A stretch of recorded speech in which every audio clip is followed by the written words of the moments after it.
ಶ್ರೀಗುರುಭ್ಯೋ ನಮಃ. ಹರಿ ಓಂ.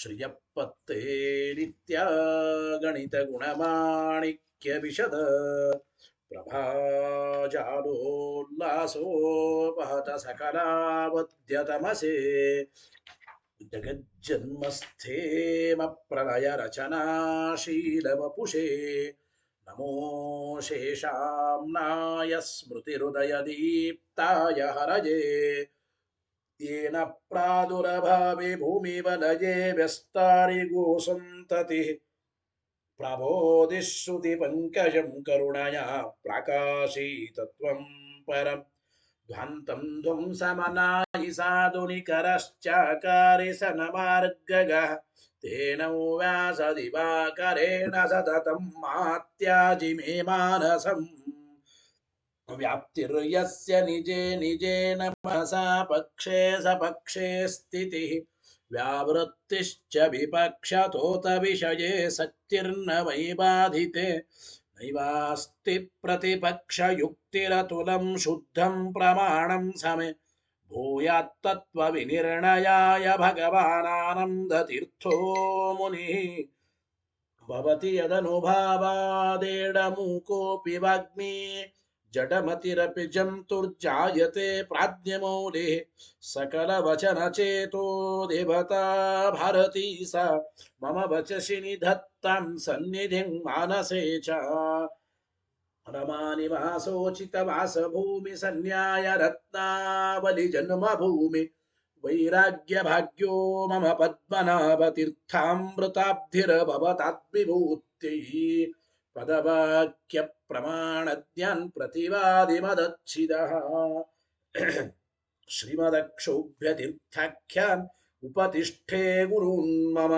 श्रीमदानन्दतीर्थार्य सन्मनः सरसे भुवि अनुव्याख्याननलिने चञ्चरीकति मे मनः न शब्दाब्दौ गाढाः न च निगमचर्चासु चतुराः न च न्याये प्रौढाः न च विदितवेद्या अपि वयं परं श्रीमत्पूर्णप्रमतिगुरुकारुण्यसरणिं प्रपन्नमान्यास्मः किमपि च वदन्तोऽपि महतां भगवता बादरायणेन प्राणिनां निःश्रेयसाय प्रणीतमपि ब्रह्ममीमांसाशास्त्रम् असाधुनिबन्धं ददमस अवकुण्ठितत्वेन प्रणीतमिव मन्यमानः भगवान् आनन्दतीर्थमुनिः यथाचार्याभिप्रायम् अस्य भाष्यं विधाय अनुभाष्यमपि करिष्यन् विलीन प्रकृतितया स्वयमन्तराय विदुरोऽपि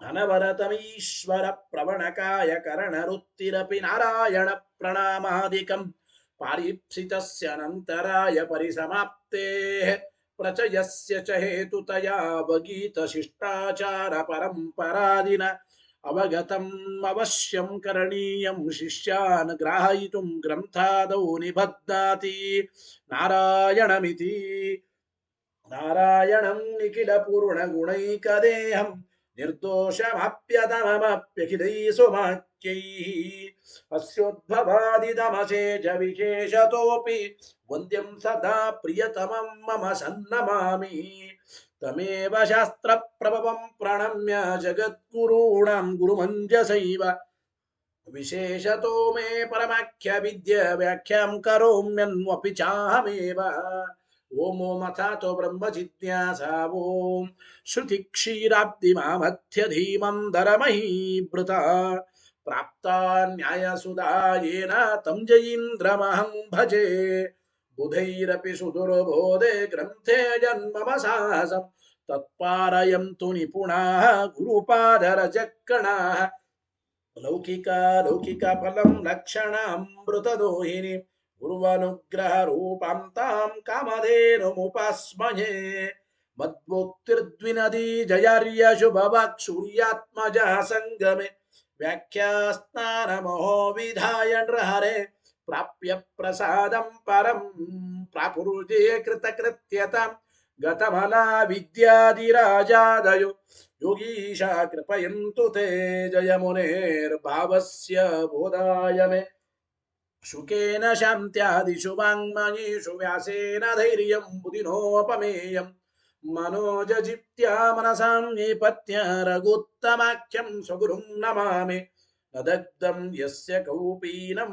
ಅಗ್ನೋ ದತ್ತಮಪಿ ಸ್ಫುಟಂ ವೇದೌ ವ್ಯಾಸ ಗುರುಂ ನೌಮಿ ಶ್ರೀವೇದೇಶ ನಮಸ್ಕೃತಂ ಸತ್ಯನಾಥ ಗುರು ಪಾತು ಯೋಧೀರೋ ನವಚಂದ್ರಿಕಾ ನವಾಮೃತ ಗದಾ ತೀರ್ಥ ತಾಂಡವಾನಿ ವ್ಯಚೀಕೃಪಥ ಆರೂಢ ಸಹಸಾ ಯತೀಂದ್ರ ಪದವೀಂ ಗತ್ವಾ ಚ ವಾರಾಣಸಿ ತತ್ರತ್ಯಾನ್ ಕುಮತ ಪ್ರಚಾರ ನಿರತಾನದ್ವೈತ ದಿಗ್ಧಂತಿನಃ ಪ್ರೌಢಾರ್ಥೇ ವಚನೆ ಸುಯುಕ್ತಿ ಖಚಿತೈ ಸಂಭೀಷಯನ್ಮೋದಯನ್ ಸತ್ಯಧ್ಯಾನ ಸುಖೇ ಸರಿ ವಿಜಯತೆ ಪಾದಾಶಿತ ಶ್ರೀಪತೆ ಪ್ರಾವೋಚದ್ಯೋತಿಕಂ ನ್ಯಾಯ ಸುಧಾವಾಕ್ಯಾರ್ಥಚಂದ್ರಿಕಂ ಸತ್ಯ ಪ್ರಜ್ಞ ಗುರುರ್ದದ್ಯಾತ್ ಪ್ರಜ್ಞಾಂ ವೈದಾಂತಿಕೀಂ ಸದಾ ಬಂಧುಸ್ತ್ವಂ ಗುರುರಿಷ್ಟ ದೈವತಮಿತಿ ತ್ವತ್ಪಾದ ಪಂಕೇರುಹಂ ಪ್ರಾಪ್ತಂ ಮಾಂ ಪರಿಪಾಲಯೇತಿ ಸತತಂ ಯಾಚೇ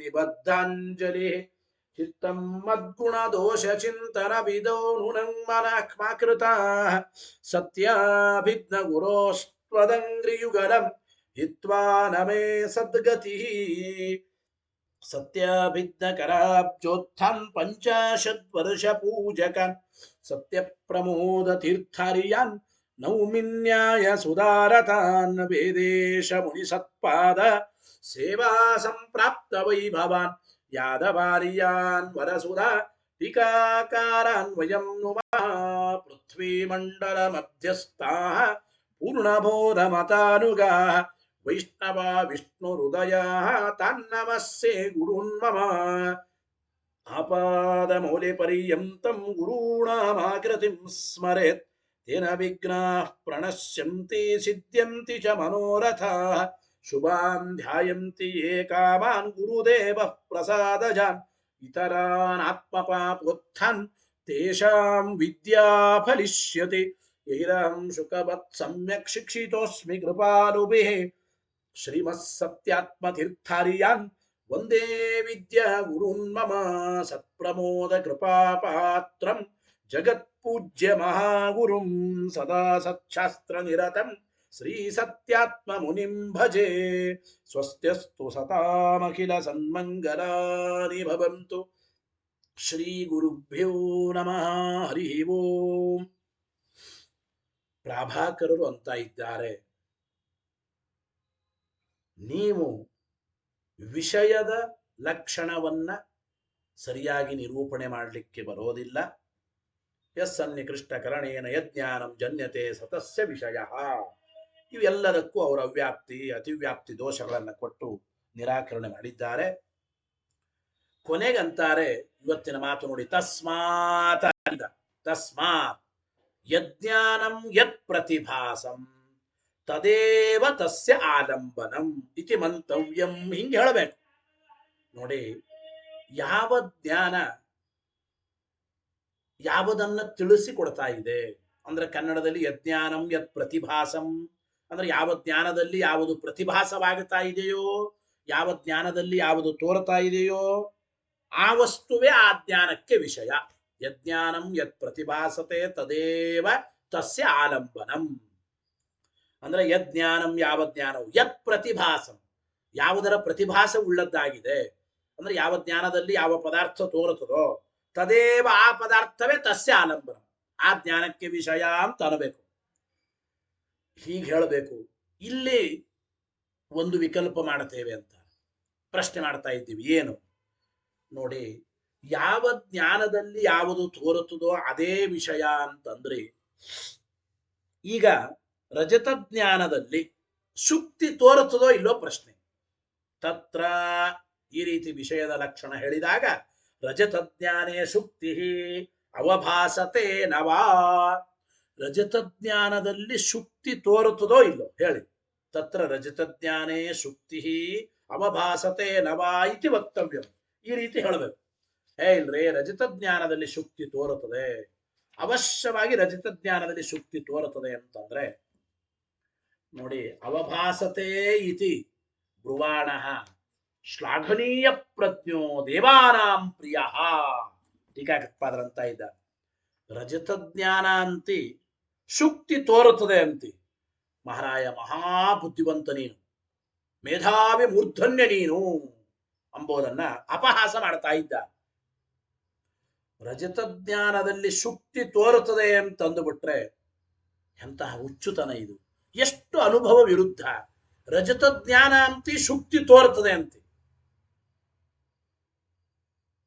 ಜ್ಞಾನ ರಜತ ಜ್ಞಾನ, ಅಲ್ಲಿ ತೋರೋದು ರಜತ ತೋರದೇನೆ ಶುಕ್ತಿ ತೋರುತ್ತದೆ ಅಂತ ಹೇಳ್ತಾ ಇದ್ದಿ. ಅವಭಾಸತೆ ಇತಿ ಬ್ರುವಾಣ ಶ್ಲಾಘನೀಯ ಪ್ರಜ್ಞ ಅಂದ್ರೇನೋ ಭಾರಿ ಪ್ರಶಂಸೆಗೆ ಯೋಗ್ಯನಾದವನಪ್ಪ ನೀನು, ಮಹಾ ಮೇಧಾವಿ ಮೂರ್ಧನ್ಯ ಮೂರ್ಖ ನೀನು ಅಂತ. ಅಂದ್ರೆ ಅಷ್ಟು ಅನುಭವ ವಿರುದ್ಧ. ರಜತ ಜ್ಞಾನದಲ್ಲಿ ಶುಕ್ತಿ ತೋರುತ್ತದೆ ಅಂತಂಬೋದು ಎಷ್ಟು ಅನುಭವ ವಿರುದ್ಧ. ದೇವಾನಾಂ ಪ್ರಿಯ ಅಂತ ಬೈತಾ ಇದ್ದಾರೆ ಟೀಕಾಕೃತ್ಪಾದರು. ಸಂಸ್ಕೃತದಲ್ಲಿ ದೇವಾನಾಂ ಪ್ರಿಯ ಅಂದ್ರೆ ಮೇಲ್ನೋಟಕ್ಕೆ ನೋಡೋಕೆ ಓ ದೇವತೆಗಳಿಗೆ ಭಾರಿ ಪ್ರಿಯ ಅಪ್ಪ ನೀನು ಅಂತ ಅನಿಸ್ತದೆ. ದೇವಾನಾಂ ಪ್ರಿಯ ಅಂದ್ರೆ ಹೊಗಳೋದಲ್ರಿ, ಅದು ಬೈಯೋ ಶಬ್ದ. ಅದು ದೇವಾನಾಂ ಪ್ರಿಯ ಅಂದ್ರೆ ಪಶು ಇದ್ದ ಹಾಗಿದ್ದಿ ಅಂತ ಅರ್ಥ. ಯಜ್ಞದಲ್ಲಿ ದೇವತೆಗಳಿಗೆ ಪ್ರಿಯವಾದ ವಸ್ತು ಅಂದ್ರೆ ಪಶು. ಪಶು ಯಾಗ ಮಾಡ್ತಾರೋ ಇಲ್ಲ, ಯಜ್ಞಗಳಿಗೆ ಪ್ರಿಯವಾದದ್ದು ಅಂದ್ರೆ ಪಶುಯಾಗದಲ್ಲಿ ಆ ಯಜ್ಞದಲ್ಲಿ ದೇವತೆಗಳಿಗೆ ಪ್ರಿಯವಾದದ್ದು ಅಂದ್ರೆ ಪಶು. ದೇವಾನಾಂ ಪ್ರಿಯ ನೀನು ಅಂದ್ರೆ ದೇವತೆಗಳಿಗೆ ಪ್ರಿಯವಾದ ಪಶು ಇದ್ದಂಗಿದ್ದಿ. ಪಶು ದಡ್ಡ ಮುಂಡೆದು ಅಂತ ಅರ್ಥ. ಗೊತ್ತಾಯ್ತೋ ಇಲ್ಲ? ಮಹಾಬುದ್ಧಿವಂತ ಇದ್ದಿ ಮಹಾರಾಯ. ರಜತ ಜ್ಞಾನ ಅಂದು ಶುಕ್ತಿ ತೋರುತ್ತದೆ ಅಂತ ಹೇಳ್ತಾ ಇದ್ದಿ. ನಿನ್ನಂತಹ ಬುದ್ಧಿವಂತರು ಯಾರಪ್ಪ ಅಂತ ಈ ರೀತಿ ಅನುಭವ ವಿರುದ್ಧವಾಗಿ ಮಾತಾಡ್ತಾ ಇದ್ದಿ ಅಂತ ಅವನಿಗೆ ಅಪಹಾಸ ಮಾಡತಕ್ಕಂಥದ್ದು. ಇನ್ನು ಸರಿ ಹೋಗಲಿ. ರಜತದ ಜ್ಞಾನ ಅಂದ್ರೆ ಅನುವ್ಯವಸಾಯಕ್ಕೆ ಬೆಲೆ ಕೊಟ್ಟು ಅಂತ ಅಭಿಪ್ರಾಯ. ಬರುವ ಜ್ಞಾನ ಇದು ರಜತ ಜ್ಞಾನ ಅಂತ ನಮ್ಗೆ ಗೊತ್ತಾಗುತ್ತಾ ಇದೆ. ಆದ್ದರಿಂದ ಆ ಜ್ಞಾನಕ್ಕೆ ಗೌರವ ಕೊಟ್ಟು, ಅನುಭವಕ್ಕೆ ಗೌರವ ಕೊಟ್ಟು, ಯದಿ ಸಂವಿಧಿ ಬಹುಮಾನವಾನ್ ನವಾ ಇತಿ ಬ್ರೂಯಾತ್ ನೇತಿ ಬ್ರೂಯಾತ್. ಯದಿ ಸಂವಿಧಿ ಬಹುಮಾನವಾನ್ ನೇತಿ ಬ್ರೂಯಾತ್. ಬರುವ ಜ್ಞಾನದ ಮೇಲೆ ಗೌರವ ಕೊಟ್ಟು ಅಂದ್ರೆ ಅನುಭವಕ್ಕೆ ಗೌರವ ಕೊಟ್ಟು ರಜತ ಜ್ಞಾನ ಅಂದ್ರೆ ಶುಕ್ತಿ ತೋರೋದು ಹೆಂಗ್ರಿ? ಸಾಧ್ಯ ಇಲ್ಲ ಈ ರೀತಿ. ಅಂತೂ ಅನುಭವಕ್ಕೆ ಗೌರವ ಕೊಟ್ಟು ರಜತ ಜ್ಞಾನದಲ್ಲಿ ಸರ್ವಥಾ ಶುಕ್ತಿ ತೋರೋದಿಲ್ಲ ಅಂತಂಬೋದಾದರೆ ಅಂತ ಅರ್ಥ.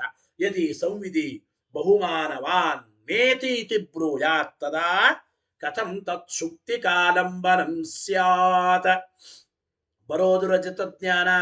ರಜತ ಜ್ಞಾನವಾದ್ದರಿಂದ ಅಲ್ಲಿ ಸರ್ವಥಾ ಶುಕ್ತಿ ತೋರೋದಿಲ್ಲ. ಶುಕ್ತಿ ತೋರೋದಿಲ್ಲ ಅಂತಂದ್ರೆ ಹಾಗಾದ್ರೆ ಶುಕ್ತಿ ವಿಷಯಕ ಜ್ಞಾನ ಅಂತ ಹೇಗಾಗುತ್ತದೆ? ಆ ಜ್ಞಾನ ಶುಕ್ತಿ ವಿಷಯಕ ಜ್ಞಾನ ಅಂತ ಹೇಗಂತೀರ? ಆಗೋದಿಲ್ಲ ಅಂತ ಅಭಿಪ್ರಾಯ. ಗೊತ್ತಾಯ್ತೋ ಇಲ್ಲ? ತತ್ ಶುಕ್ತಿ ಕಾಲಂಬನಂ ಕಥಂ ಸ್ಯಾತ್ ಅಂದ್ರೆ ಯದ್ ವಿಜ್ಞಾನಂ ಯತ್ ಪ್ರತಿಭಾಸತೆ ತದೇವ ತಸ್ಯ ಆಲಂಬನಂ. ಯದ್ ಜ್ಞಾನಂ ಯತ್ ಪ್ರತಿಭಾಸಂ ತದೇವ ತಸ್ಯ ಆಲಂಬನಂ ಅಂತ ಹೇಳಿಕ್ ಬರಲ್ಲ. ಈಗ ರಜತ ಜ್ಞಾನ ರಜತವೇ ತೋರ್ತಾ ಇದೆ, ಶುಕ್ತಿ ತೋರ್ತಾ ಇಲ್ಲ ಅಂದ ಮೇಲೆ ರಜತ ಜ್ಞಾನಕ್ಕೆ ಶುಕ್ತಿ ವಿಷಯ ಆಗೋದು ಹೇಗಪ್ಪ? ಸಾಧ್ಯ ಇಲ್ಲ. ಗೊತ್ತಾಯ್ತು? ಕಥಂ ತತ್ ಶುಕ್ತಿ ಕಾಲಂಬನಂ ಸ್ಯಾತ್ ಎಂಬ ಮಾತನ್ನು ಹೇಳ್ತಾ ಇದ್ದಾರೆ. ಜೊತೆಗೆ ಕಿಂಚ ಇನ್ನೊಂದು ಮಾತು ಕೊನೆಯದಾಗಿ, ಕಿಂಚ ರಜತಮವಭಾಸತೆ ಶುಕ್ತಿ ಕಾಲಂಬನಂ ಚೇತ್ ಅತಿ ಪ್ರಸಂಗ ಕಥಂ ಪರಿಹರಣೀಯ. ನೋಡಿ, ನೀವು ಹೇಳ್ದಂಗೆ ರಜತ ಜ್ಞಾನ ಹೌದು, ಅಲ್ಲಿ ಶುಕ್ತಿ ತೋರೋದಿಲ್ಲ, ನಿಜ ಹೌದು. ಇದಂ ರಜತಂ ಅಂದಾಗ ರಜತವೇ ತೋರ್ತದ, ನಿಜ. ಅದು ನೋಡಿ, ಇದಂ ರಜತಂ ಎಂಬ ಜ್ಞಾನದಲ್ಲಿ ರಜತ ತೋರ್ಲಿ, ಆದ್ರೆ ಶುಕ್ತಿ ವಿಷಯವಾಗುತ್ತದೆ ಅಂತ ಹಿಂಗೆ ಹೇಳೋಣ ಅಂತಂದ್ರೆ, ಕಿಂಚ ರಜತಂ ಅವಭಾಸತೆ, ರಜತ ತೋರುತ್ತದೆ ಆದ್ರೆ ವಿಷಯವಾಗುವುದು ಶುಕ್ತಿ ಅಂತ ಹಿಂಗ ಅಸಂಬದ್ಧವಾಗಿ ಹೇಳಿದ್ರೆ ಎಲ್ಲಾ ಜ್ಞಾನಗಳಲ್ಲಿಯೂ ಹಾಗೆ ಹೀಗೆ ಆಗ್ಲಿ ಹಾಗಾದ್ರೆ ಎಂಬುವ ಅತಿ ಪ್ರಸಂಗವನ್ನ ಹೇಗೆ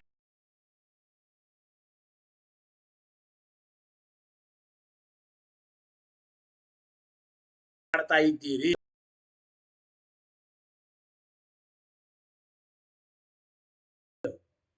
ಅಯಂ ಘಟ ಎಂಬ ಜ್ಞಾನ ಇದೆ. ತೋರೋ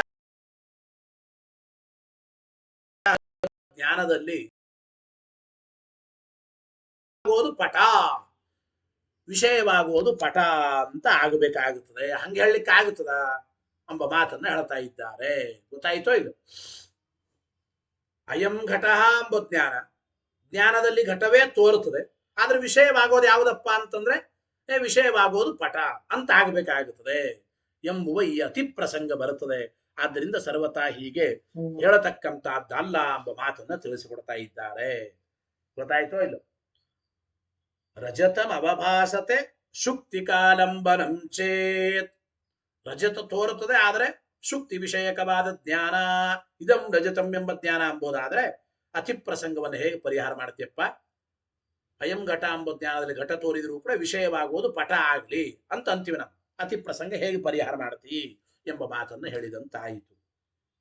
ಇದಾದ ಮೇಲೆ ಮತ್ತೆ ಅವರಂದ್ರು, ನಾನು ರಜತಾವಭಾಸಸ್ಯ ರಜತ ವಿಷಯಕತ್ವೇ ತೇನ ರಜತೇನ ಭವಿತವ್ಯಂ. ಇಲ್ಲಿ ಪ್ರಶ್ನೆ, ಇದಂ ರಜತಂ ಎಂಬ ಜ್ಞಾನದಲ್ಲಿ ಇದು ರಜತ ಜ್ಞಾನ, ರಜತ ತೋರ್ತಾ ಇದೆ, ರಜತ ತೋರ್ತಾ ಇದೆ, ಇದು ರಜತ ವಿಷಯಕ ಜ್ಞಾನ ಅಂತಂದ್ರೆ ಹಾಗಾದ್ರೆ ಅಲ್ಲಿ ಅದು ರಜತವೇ ಆಗಿಬಿಡ್ಬೇಕಲ್ರಿ ಅಂತ ಪ್ರಶ್ನೆ ಬರ್ತದೆ.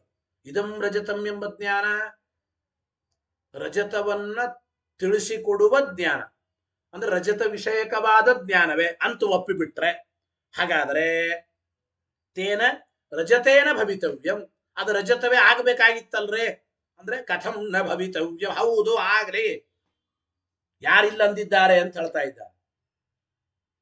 ರಜತ ವಿಷಯಕ ಜ್ಞಾನ ಅಂತಂದ್ರೆ ರಜತವೇ ಆಗಬೇಕಲ್ಲ ಅಂದ್ರೆ ಹೌದು ಆಗಿಲ್ಲ ಅಂತ ಯಾರು ಹೇಳಿದ್ದಾರೆ?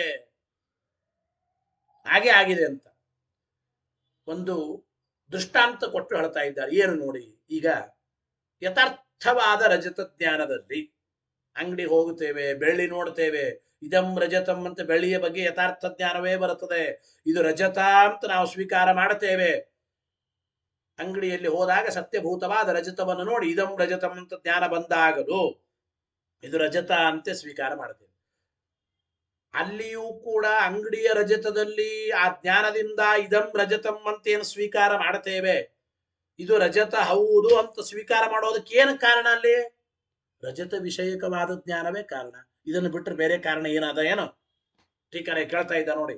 ಸಮೀಚೀನ, ಸಮೀಚೀನ ಅಲ್ಲ, ಸಂಪ್ರತಿಪನ್ನ ಸಮೀಚೀನ ರಜತ ಸ್ವೀಕಾರೇಪೇ, ಎರಡೂ ಶಬ್ದ ಇಟ್ಟಿದ್ದಾರೆ. ಸಂಪ್ರತಿಪನ್ನ ನಾವು ಒಪ್ಪಲ್ಪಟ್ಟ, ಸಮೀಚೀನವಾದ ಯಥಾರ್ಥವಾದ ರಜತವನ್ನ, ಸತ್ಯಭೂತವಾದ ರಜತವನ್ನು ಸ್ವೀಕಾರ ಮಾಡೋ ವಿಷಯದಲ್ಲಿಯೂ ಕೂಡ ರಜತಾವಭಾಸಾತ್ ಅನ್ಯತ್ ನಿಮಿತ್ತಂ ನಹಿ, ಹಂಗ ಉಲ್ಟಾ ಓದ್ಬೇಕ್ರಿ ಅದನ್ನ. ನಿಮಿತ್ತಮಸ್ತಿ ಅನ್ಯದ್ ರಜತಾವಭಾಸಾತ್ ಅಂದ್ರೆ ಏನು? ರಜತಾವಭಾಸಾದ್ ಅನ್ಯತ, ರಜತ ಜ್ಞಾನ ಅಂಬೋದನ್ನು ಬಿಟ್ರೆ ಬೇರೆ ಯಾವುದು ಅಲ್ಲಿ ನಿಮಿತ್ತ ಇಲ್ಲ. ನಹಿ ನಿಮಿತ್ತಮಸ್ತಿ. ಯಥಾರ್ಥವಾಗಿ ಅಂಗಡಿಗೆ ಹೋಗಿ ಇದಂ ರಜತಂ ಎಂಬ ಜ್ಞಾನ ಬಂದಾಗ ಸತ್ಯಭೂತವಾದ ರಜತವನ್ನೇ ಸ್ವೀಕಾರ ಮಾಡ್ತಾ ಇದ್ದೇವೆ. ಹೌದು ಇದು ರಜತ ಅಂತ ನಾವು ಸ್ವೀಕಾರ ಮಾಡೋದಕ್ಕೆ ಕಾರಣ ಏನಲ್ಲಿ? ಇದಂ ರಜತಂ ಅಂತ ಜ್ಞಾನ ಬರ್ತಾ ಇದೆ, ಅದಕ್ಕೆ ಇದನ್ನ ರಜತ ಅಂತ ಅಂತೀವಿ ಅಷ್ಟೇ. ಯಾವುದೇ ಒಂದು ಪದಾರ್ಥವನ್ನು ನಾವು ಇದು ಹೌದು ಅಂತ ಸ್ವೀಕಾರ ಮಾಡುವಾಗ ಅದಕ್ಕೆ ಕಾರಣ ಜ್ಞಾನವೇ. ಜ್ಞಾನ ಬಿಟ್ಟು ಇನ್ನೇನು ಕಾರಣ ಇಲ್ಲ. ಇದಂ ರಜತಂ ಅಂತ ಜ್ಞಾನ ಬರ್ತಾ ಇದೆ ಅಂದಮೇಲೆ ಅಂಗಡಿಯಲ್ಲಿರುವ ರಜತ ಇದು ಹೌದು, ಇದು ರಜತ ಬೆಳ್ಳಿ ಅಂತ ಸ್ವೀಕಾರ ಮಾಡ್ತೇವೆ. ಹಾಗೆ ಇಲ್ಲಿಯೂ ಕೂಡ ಇದಂ ರಜತಂ ಅಂತ ಜ್ಞಾನ ಬರ್ತಾ ಇದೆ ಅಂತಂದ್ಮೇಲೆ, ರಜತ ತೋರ್ತಾ ಇದೆ, ರಜತ ವಿಷಯಕವಾದ ಜ್ಞಾನ ಅಂದ್ಮೇಲೆ ಇದು ರಜತ ಅಂತ ಆಗುತ್ತದೆ. ಆಗಲಿ, ರಜತ ಅಂತ ಆಗೋದಿಲ್ಲ ಅಂತ ಯಾರು ಹೇಳಿದ್ದಾರೆ? ರಜತ ಅಂತ ಹಾಗೆ ಆಗುತ್ತದೆ. ಬರಿತನ್ನಹಿ ಅನ್ಯತರ ರಜತ ಪ್ರತಿಭಾಸ ಪಕ್ಷಪಾತೆ ಕಾರಣಮಸ್ತಿ ನಹಿ ಕಾರಣಮಸ್ತಿ ಅಂತ ಓದ್ಬೇಕ್ರಿ. ಏನ್ ಅಭಿಪ್ರಾಯ ಅಂತಂದ್ರೆ ನೋಡಿ, ಅಲ್ಲಿ ತಿಳಿಸಿಕೊಡ್ತಾ ಇದ್ದಾರೆ. ಭ್ರಮಾತ್ಮಕ ಜ್ಞಾನವೂ ಕೂಡ ರಜತ ಜ್ಞಾನವೇ ಅಂತ ಆದ ಮೇಲೆ ರಜತವನ್ನು ಒಪ್ಪೋದಕ್ಕೆ ಯಾತಕ್ಕೆ ಸಂಕೋಚ, ಯಾತಕ್ಕೆ ಸಂಕೋಚ ಅಂತ ಹೇಳ್ತಾ ಇದ್ದಾರೆ. ಅಂದ್ರೆ ಯಥಾರ್ಥ ಜ್ಞಾನವೂ ರಜತ ಜ್ಞಾನವೇ. ಅಂಗಡಿ ಹೋದಾಗ ಬರುವ ಇದಂ ರಜತಂ ಎಂಬ ಜ್ಞಾನವು ಅದು ಯಥಾರ್ಥ ಜ್ಞಾನ, ಅದು ರಜತ ಜ್ಞಾನವೇ. ಶುಕ್ತಿಯನ್ನು ನೋಡಿ ಭ್ರಮ ಬಂದಾಗ ಇದಂ ರಜತಂ ಅಂತ ಜ್ಞಾನ ಬಂದ್ರೆ ಅದೂ ರಜತ ಜ್ಞಾನವೇ. ಎರಡೂ ರಜತ ಜ್ಞಾನವೇ ಆಗಿರುವಾಗ ಒಂದು ಕಡೆ ರಜತ ಇದೆ, ಇನ್ನೊಂದು ಕಡೆ ರಜತ ಇಲ್ಲ ಅಂತ ಯಾತಕ್ಕೆ ಪಕ್ಷಪಾತ ಮಾಡುತ್ತೆ? ಗೊತ್ತಾಯ್ತಾ? ಭ್ರಮ ಪ್ರಮ ಭ್ರಮ ಅಂದ್ರೆ ಯಥಾರ್ಥ ಜ್ಞಾನ, ಭ್ರಮ ಅಂದ್ರೆ ಭ್ರಮರೂಪವಾದ ಜ್ಞಾನ. ಎರಡೂ ರಜತ ಜ್ಞಾನವೇ ಆಗಿವೆ ಅಂದ ಮೇಲೆ ಅಂಗಡಿಯಲ್ಲಿರುವ ರಜತವನ್ನು ನೋಡಿದಾಗ ಇದಂ ರಜತಂ ಅಂತ ಜ್ಞಾನ ಬಂದಾಗ ಅಲ್ಲಿ ಹೌದು ರಜತ ಇದೆ. ಭ್ರಮರೂಪವಾದ ಜ್ಞಾನ ಬಂದಾಗ ಇದಂ ರಜತಂ ಅಂತ ಜ್ಞಾನ ಬಂದಾಗ ಅದು ರಜತ ಇಲ್ಲ ಅಂತ ಈ ರೀತಿ ಯಾಕೆ ಪಕ್ಷಪಾತ ಮಾಡ್ತೀರಿ? ಅನ್ಯತರ ರಜತ ಪ್ರತಿಭಾಸ ಪಕ್ಷಪಾತೆ ನಹಿ ಕಾರಣಮಸ್ತಿ. ಎರಡೂ ರಜತ ಜ್ಞಾನವೇ ಆಗಿರುವಾಗ ಒಂದು ಕಡೆ ಮಾತ್ರ ರಜತ ಇದೆ, ಇನ್ನೊಂದು ಕಡೆ ರಜತ ಇಲ್ಲ ಅಂತ ಹೇಳೋದಕ್ಕೆ ಸರ್ವಥಾ ಯಾವ ಕಾರಣಗಳು ಇಲ್ಲ ಎಂಬ ಮಾತನ್ನು ಹೇಳ್ತಾ ಇದ್ದಾರೆ. ಆಮೇಲೆ ನಾಸ್ತ್ಯತ್ರ ರಜತಂ ಇತ್ಯಪಿ ಪ್ರತಿಭಾಸೋ ಅಸ್ತಿ. ಹಂಗಲ್ರಿ, ಯಥಾರ್ಥ ಜ್ಞಾನದಲ್ಲಿ ಇದಂ ರಜತಂ ಅಂತ ಜ್ಞಾನ ಬಂದಾಗ ಅಲ್ಲಿ ರಜತ ಇದೆ ಅಂತ ಒಪ್ಪೋಣ, ಸರಿ. ಆದರೆ ಭ್ರಮರೂಪವಾದ ಜ್ಞಾನದಲ್ಲಿ ಇದಂ ರಜತಂ ಅಂತ ರಜತ ಜ್ಞಾನ ಬಂದರೂ ಕೂಡ ಅಲ್ಲಿಯೂ ರಜತ ಇದೆ ಅಂತ ಒಪ್ಪಲಿಕ್ಕೆ ಆಗಲ್ರಿ ಅಂತ. ಯಾತಕ್ಕೆ ಅಂದ್ರೆ ಬ್ರಹ್ಮಸ್ಥಳದಲ್ಲಿ ಇದಂ ರಜತಂ ಅಂತೇನು ಮೊದಲು ರಜತ ಜ್ಞಾನ ಬಂತು, ರಜತ ತೋರ್ತಾ ಇದೆ ನಿಜ. ಆದರೆ ಬಾಧಕ ಜ್ಞಾನವು ಬರ್ತಾ ಇದೆ ಅಲ್ರಿ ಮುಂದೆ, ರಜತ ಇಲ್ಲ ಅಂತ ತೋರ್ತಾ ಇದೆ. ನಾಸ್ತ್ಯತ್ರ ರಜತಂ ಇತ್ಯಪಿ ಪ್ರತಿಭಾಸೋ ಅಸ್ತಿ. ರಜತ ಇಲ್ಲ ಅಂತ ಮುಂದೆ ಬಾಧಕ ಜ್ಞಾನ ಬರ್ತಾ ಇದೆ. ಅದಕ್ಕೆ ನಾವಿಲ್ಲಿ ಬ್ರಹ್ಮಸ್ಥಳದಲ್ಲಿ ರಜತ ಇಲ್ಲ ಅಂತ ಹೇಳ್ತೀವಿ ಅಂತಂದರೆ ಅದಕ್ಕೆ ನಾವಂದಿವಿ ಹೌದು ಬಾಧಕ ಜ್ಞಾನದಲ್ಲಿ ನೇದಂ ರಜತಂ, ಇಲ್ಲಿ ರಜತ ಇಲ್ಲ ಅಂತ ಬಂತು. ಆ ಬಾಧಕ ಜ್ಞಾನ ರಜತಾಭಾವ ಜ್ಞಾನ ಅಂತಂದ್ರೆ ಯಾರು ಬೇಡ ಅಂತಿದ್ದಾರೆ, ಅದನ್ನು ನಾವು ಒಪ್ಪಿಕೊಳ್ತೇವೆ. ಇದಂ ರಜತಂ ಎಂಬ ಜ್ಞಾನ ಅದು ರಜತವನ್ನು ಹೇಳುವ ಜ್ಞಾನ. ನೇದಂ ರಜತಂ ಎಂಬ ಬಾಧಕ ಜ್ಞಾನ ರಜತ ಇಲ್ಲ ಅಂತ ಹೇಳುವ ಜ್ಞಾನ ಅಂತ ಅಭಿಪ್ರಾಯ. ಗೊತ್ತಾಯ್ತೋ ಇಲ್ಲ? ಆದ್ದರಿಂದ ಅಂದ್ರೆ ಅಲ್ಲಿ ರಜತ ಇಲ್ಲ, ಹೌದು. ನೇದಂ ರಜತಂ ಅಂತ ಬಾಧಕ ಜ್ಞಾನ ಬಂದಾಗ ಅಲ್ಲಿ ರಜತ ಇಲ್ಲ, ರಜತಾಭಾವ ಇದೆ, ಅದನ್ನು ಒಪ್ಪಿಕೊಳ್ತೀವಿ. ಇದಂ ರಜತಂ ಅಂತ ಜ್ಞಾನ ಬಂದಾಗ ರಜತ ತೋರ್ತಾ ಇದೆ, ರಜತ ವಿಷಯಕವಾದ ಜ್ಞಾನ, ಇಲ್ಲಿ ರಜತ ಇದೆ, ಎರಡನ್ನೂ ಒಪ್ಪೋಣ. ಇದಂ ರಜತಂ ಅಂತ ಜ್ಞಾನ ಬಂದಾಗ ರಜತ ಇದೆ, ನೇದಂ ರಜತಂ ಅಂತ ಬಾಧಕ ಜ್ಞಾನ ಬಂದಾಗ ರಜತ ಇಲ್ಲ. ಹಿಂಗೆ ಎರಡನ್ನೂ ನಾವು ಒಪ್ಪಿಕೊಳ್ತೇವೆ. ಸತ್ಯಂ ಅಂದ್ರು ಪ್ರತಿಭಾಸ ಸಾಮರ್ಥ್ಯಾತ್ ರಜತಾಭಾವೋಪಿ ಅಂಗೀಕೃತ ಏವ. ಪ್ರತಿಭಾಸ ಸಾಮರ್ಥ್ಯ, ತೋರೋ ನಿಮಿತ್ತದಿಂದ ಪ್ರತಿಭಾಸ ಸಾಮರ್ಥ್ಯಾತ್ ರಜತಾಭಾವೋಪಿ ಅಂಗೀಕೃತ ಏವ. ತೋರ್ತದ ಅಂದ ಮೇಲೆ ಬ್ರಹ್ಮಸ್ಥಳ ಆಗಿರ್ಬೋದು, ಯಥಾರ್ಥವಾದ ಸತ್ಯಭೂತವಾದ ರಜತ ಇದ್ದ ಸ್ಥಳ ಆಗಿರ್ಬೋದು, ಯಥಾರ್ಥ ಜ್ಞಾನ ಬರುವ ಸ್ಥಳ ಆಗಿರ್ಬೋದು, ರಜತ ತೋರ್ತದ ಅಂದಮೇಲೆ ರಜತ ಇದೆ ಅಂತ ಒಪ್ಪಿಕೊಳ್ತೇವೆ. ನೇದಂ ರಜತಂ ಎಂಬಲ್ಲಿ ರಜತಾಭಾವ ತೋರ್ತದ, ಆದ್ದರಿಂದ ಅಲ್ಲಿ ರಜತಾಭಾವವನ್ನು ಒಪ್ಪಿಕೊಳ್ತೇವೆ ಬಾಧಕ ಜ್ಞಾನ ಬಂದಾಗ. ಅದಕ್ಕೆ ಅವನೊಂದ್ರು ಹಂಗೆ ಅಂತೀರಿ. ಪುರತಃ ಪ್ರತೀತ್ಯೋ ವಿರೋಧ ಸ್ಯಾತ್. ಎರಡು ಜ್ಞಾನಗಳಿಗೆ ವಿರೋಧ ಬರುತ್ತದಲ್ಲ. ಇದಂ ರಜತಂ ಅಂದ್ರೆ ರಜತ ಇದೆ ಅಂತನು, ಬಾಧಕ ಜ್ಞಾನದಲ್ಲಿ ರಜತ ಇಲ್ಲ. ಹಿಂಗೆ ಎರಡು ವಿರುದ್ಧವಾಗಿ ಹೇಗೆ ಹೇಳ್ತೀರಿ ಅಂತಂದ್ರೆ ಅವೆರಡು ವಿರುದ್ಧ ಜ್ಞಾನಗಳಲ್ಲ ಎಂಬುದನ್ನು ಮುಂದೆ ಹೇಳ್ತಾ ಇದ್ದೇವೆ. ಅಂದ್ರೆ ಪ್ರತೀತ್ಯೋ ವಿರೋಧಾಸ್ಯ, ರಜತ ಇದೆ ರಜತ ಇಲ್ಲ, ಹಿಂಗೆ ಎರಡು ಜ್ಞಾನಗಳಿಗೆ ವಿರೋಧ ಬರ್ತದಲ್ರಿ ಅಂತಂದ್ರೆ ಹಂಗಲ್ಲ. ಇತಿಚೇನ್ನ ಯಥಾ ನ ವಿರೋಧ ತಥಾ ವಕ್ಷಮಾಣತ್ವ. ರಜತ ಇದೆ ರಜತ ಇಲ್ಲ ಎಂಬ ಎರಡು ವಿರುದ್ಧವಾದ ಜ್ಞಾನಗಳು ಅಂತಂದ್ರೆ ಹಂಗಲ್ಲ. ಈ ಎರಡು ಜ್ಞಾನಗಳ ಮಧ್ಯದಲ್ಲಿ ವಿರೋಧ ಹೇಗೆ ಇಲ್ಲ ಎಂಬುದನ್ನು ನಾವು ಮುಂದೆ ಹೇಳ್ತಾ ಇದ್ದೇವೆ, ತಿಳಿಸಿಕೊಡ್ತಾ ಇದ್ದೇವೆ ಅಂತ ಅಭಿಪ್ರಾಯ. ಸಾಮಾನ್ಯವಾಗಿ ನೋಡಿ, ಪ್ರಾಭಾಕರರ ಇತ್ಯ ನಾನು ಹೇಳಿದೆ, ಇದಂ ರಜತಂ ಎಂಬಲ್ಲಿ ಇದಂ ಎಂಬುದು ಗ್ರಹಣಾತ್ಮಕವಾದ ಜ್ಞಾನ, ರಜತಂ ಎಂಬುದು ಸ್ಮರಣಾತ್ಮಕವಾದ ಜ್ಞಾನ. ಅಂದ್ರೆ ದೇಶಾಂತದಲ್ಲಿ ಅಂದ್ರೆ ಬೇರೆ ದೇಶದಲ್ಲಿ ಇರ್ತಕ್ಕಂತಹ ರಜತ ಅದು ಇಲ್ಲಿದೆ, ದೇಶಾಂತರದಲ್ಲಿರ್ತಕ್ಕಂಥ ರಜತ ಅದು ಇಲ್ಲಿದೆ. ನೇದಂ ರಜತಂ ಮತ್ತು ಬಾಧಕ ಜ್ಞಾನದಲ್ಲಿ ಮುಂಭಾಗದಲ್ಲಿ ರಜತ ಇಲ್ಲ ಅಂತ ಹೇಳ್ತಾ ಇದೆ. ಎಲ್ಲೋ ರಜತ, ಅದರ ಅಭಾವ ಇಲ್ಲಿ, ಇವೆರಡಕ್ಕೆ ವಿರೋಧ ಏನಿಲ್ಲ. ಆದ್ರಿಂದ ಅವುಗಳನ್ನ ಗ್ರಹಣ ಮಾಡುವ ಎರಡು ಜ್ಞಾನಗಳು, ಇದಂ ರಜತಂ ಎಂಬ ಜ್ಞಾನ ಇದು ಸ್ಮರಣಾತ್ಮಕವಾದ ಜ್ಞಾನ, ನೇದಂ ರಜತಂ ಎಂಬುದು ಗ್ರಹಣಾತ್ಮಕವಾದ ಜ್ಞಾನ. ಅಂದ್ರೆ ಎಲ್ಲೋ ಇರುವ ರಜತವನ್ನು ನೆನಪು ಮಾಡಿಕೊಂಡು ಅಲ್ಲಿಯ ರಜತ ಇಲ್ಲಿಲ್ಲ ಅಂತ ಹೇಳ್ತೇವೆ. ಅಂದ್ರೆ ಗ್ರಹಣ ಸ್ಮರಣಾತ್ಮಕ ಅಂತ ಒಪ್ಪಿಕೊಂಡು ಎರಡು ಜ್ಞಾನಗಳಿಗೂ ಕೂಡ ವಿರೋಧ ಇಲ್ಲ ಎಂಬುದನ್ನು ಪ್ರಾಭಾಕರರು ಹೇಳ್ತಾರೆ. ಯಥಾ ನ ವಿರೋಧ ತಥಾ ವಕ್ಷಮಾಣತ್ವಾತ್ ಅಂತ ಅದಕ್ಕೆ ಅದ್ರ ಟೀಕರ ಈ ರೀತಿ ಹೇಳ್ತಾ ಇದ್ದಾರೆ ಎಂಬ ಮಾತನ್ನು ತಿಳಿಸಿಕೊಡ್ತಾರೆ. ಇನ್ನು ನೋಡಿ, ಇಲ್ಲಿಯವರೆಗೂ ಅನ್ಯಥಾಖ್ಯಾತಿ ಅಂದ್ರೆ ಭ್ರಮ ಅಂದ್ರೆ ಏನು ಅಂತ ನಿಮಗೆ ಹೇಳಲಿಕ್ಕೆ ಬರಲ್ಲ. ಅನ್ಯಥಾಖ್ಯಾತಿಯ ಸ್ವರೂಪವನ್ನು ನಿರಾಕರಣೆ ಮಾಡಿದರು ಇಲ್ಲಿವರೆಗೂ ಪ್ರಾಭಾಕರರು. ಇನ್ನು ಮುಂದೆ ಅನ್ಯ ಇದು ಹುಟ್ಟೋದಕ್ಕೆ ಕಾರಣಗಳೂ ಇಲ್ಲ ಎಂಬ ಮಾತನ್ನು ಹೇಳ್ತಾರೆ. ಭ್ರಮ ಹುಟ್ಟೋದಕ್ಕೆ ಕಾರಣಗಳೂ ಇಲ್ಲ ಎಂಬುದನ್ನು ಮುಂದಿನ ಪ್ಯಾರಾದಲ್ಲಿ ಹೇಳ್ತಾ ಇದ್ದಾರೆ. ಭ್ರಮ ಹುಟ್ಟೋದಕ್ಕೆ ಸರ್ವಥ ಈ ಯಾವ ಕಾರಣಗಳೂ ಇಲ್ಲ ಅಂತ. ಏನು? ನಚ ಅನ್ಯಥಾಖ್ಯಾತಿ ಜನನೇ ಕಾರಣಂ ಪಶ್ಯಾಮಃ. ಅನ್ಯಥಾಖ್ಯಾತಿ ಹುಟ್ಟುವಾಗ ಯಾವ ಕಾರಣಗಳೂ ಇಲ್ಲ ಎಂಬ ಮಾತನ್ನು ಹೇಳ್ತಾ ಇದೆ. ಯಾವ ಕಾರಣಗಳು ಕೂಡ ಸರ್ವಥ ಇಲ್ಲ ಅಂತ. ಯಾಕೆ ಇಲ್ರಿ? ಅನ್ಯಥಾಖ್ಯಾತಿ ಹುಟ್ಟುವಾಗ ಚಕ್ಷುರಾದಿ ಇಂದ್ರಿಯಗಳೇ ಕಾರಣ. ಶುಕ್ತಿಯನ್ನು ನೋಡಿ, ಇದಂ ರಜತಂ ಭ್ರಮ ಬರಬೇಕಾದ್ರೆ ಈ ಕಣ್ಣೇ ಕಾರಣ ಅಂದ್ರೆ ನಚ ಚಕ್ಷುರಾದಿಕಮೇವ ಕಾರಣಂ. ಚಕ್ಷುರಾದಿ ಇಂದ್ರಿಯಗಳೇ ಅನ್ಯಥಾಖ್ಯಾತಿಗೆ ಕಾರಣ ಅಂತ ಹೇಳಿಕ್ ಬರಲ್ಲ. ಯಾಕೆ? ತಸ್ಯ ಸಮೀಚೀನ ಜ್ಞಾನ ಕಾರಣತ ಅವಧಾರಣಾತ್. ಚಕ್ಷುರಾದಿ ಇಂದ್ರಿಯಗಳು ಯಥಾರ್ಥ ಜ್ಞಾನಕ್ಕೆ ಕಾರಣ ಅಂತ ನಿಶ್ಚಿತವಾಗಿದೆ. ಚಕ್ಷುರಾದಿ ಇಂದ್ರಿಯಗಳು ಅವು ಯಥಾರ್ಥ ಜ್ಞಾನಕ್ಕೆ ಕಾರಣ ಅಂತ ನಿಶ್ಚಿತವಾದ್ದರಿಂದ ಇಲ್ಲಿ ಭ್ರಮಕ್ಕೂ ಚಕ್ಷುರಾದಿ ಇಂದ್ರಿಯಗಳೇ ಕಾರಣ ಅಂತ ಹೇಳಿಕ್ ಬರಲ್ಲ. ಒಂದು ದೃಷ್ಟಾಂತ ಕೊಡ್ತಾರೆ. ಏನು ಅಂದ್ರೆ, ನಕಲು ಜರಾ ಮರಣ ವಿಧ್ವಂಸ ಹೇತು ಜಾತು ಸುಧಾ ತದ್ಹೇತುರಪಿ ಭವತಿ ನಹಿ ತದ್ಹೇತುರಪಿ ಭವತಿ.